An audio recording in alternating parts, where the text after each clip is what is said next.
so what you're going to need to collect the sample is a pair of gloves, and these ones are dipped in latex, but you can also use nitrile gloves or you can use latex gloves. The only type of gloves they don't recommend are leather gloves.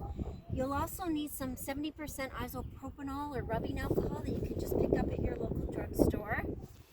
And you'll need a spray bottle. We have one here ready with 70% ethanol, but you can also just get one from your local variety or convenience store.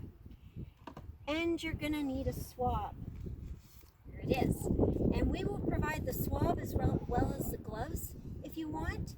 And all you will have to do is provide the alcohol. We also have a cooler so that we can put our sample back in it from when we travel from the vineyard back to the lab, or if you go back to your home and then put it in the mail.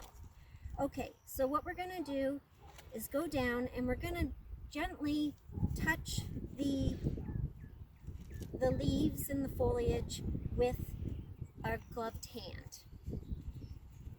Okay, so this back in here, we're gonna take our spray bottle, and what I'll do is just show you a portion in the row. So I'm gonna use my left hand, and I'm just going to go down and gently touch the leaves. And you can do this anytime when the leaves are about when the shoots are 1 to 3 inches. And you don't have to see powdery mildew to actually do this, which is nice. You don't have to distinguish between powdery mildew and downy mildew in this case. So you just go all the way down. It gets easier as the vines get larger, that you can just then ruffle them like this without snapping them.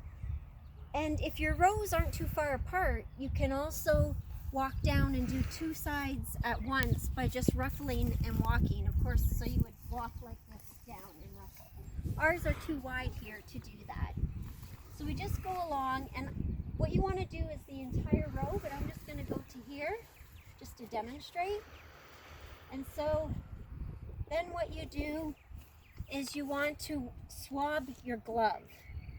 And so you take your swab out and you swab all the surfaces, get between your fingers, the whole palm. And this method is much more sensitive